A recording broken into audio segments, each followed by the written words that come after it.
आयो लाल सभई चओ झूलेलाल। पंहिंजे सॼे सिंधी समाज खे हिकु अहिड़ी ख़ुशख़बरी ॾियण था वञूं। जी हाँ दोस्तों, ख़ुशख़बरी बाबा जी पावन नगरी जलगांव महाराष्ट्र में हिकु लाल साईं जो तीर्थ स्थान ठहण वञी रहियो आहे। जी हाँ दोस्तों, लाल साईं जो तीर्थ स्थान हिंदुस्तान में वॾो तीर्थ स्थान सिंधियुनि जो पहिरियों दफ़ो जलगांव शहर में ठहण वञी रहियो आहे, जंहिंमें श्री राम भॻवान जी 101 फुट वॾी मूर्ति ऐं लाल साईं जी 91 फुट वॾी मूर्ति जी प्राण प्रतिष्ठा थियण वञी रही आहे। ऐं हिन तीर्थ स्थान में असां जय झूलेलाल हॉस्पिटल बि खोलण वञी रहिया आहियूं, जंहिंमें कैंसर खां वठी बुखार ताईं जो इलाज फ्री में थींदो। हिन तीर्थ स्थान में जेतिरा भी यात्री ईंदा उन्हनि खे असां लाल साईं जे जीवन जे मथां हिकु 40 मिंटे जो वीडियो ॾेखारींदासीं, जंहिंमें लाल साईं जे सॼे जीवन जी कथा मौजूदु हूंदी ऐं पंहिंजे सॼे सिंधी समाज जे संतनि जो हिकु म्यूज़ियम ऐं गॾी गॾु राजा दाहिर सेन ऐं शहीद हेमू कालाणी जी जीवन चरित्र कथा भी असां तव्हांखे ॾेखारींदासीं।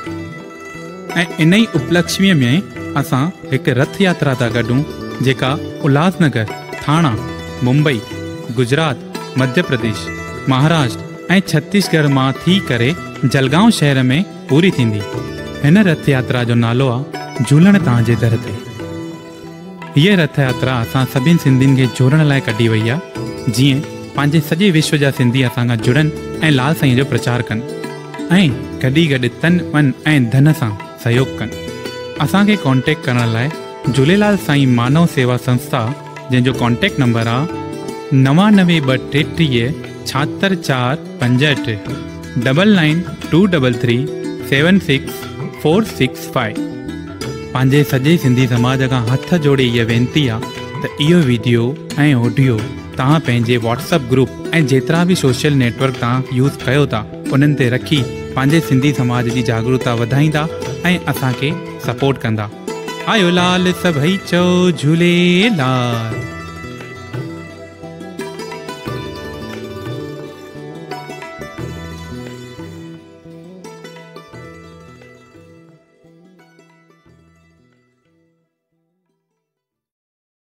Share chat.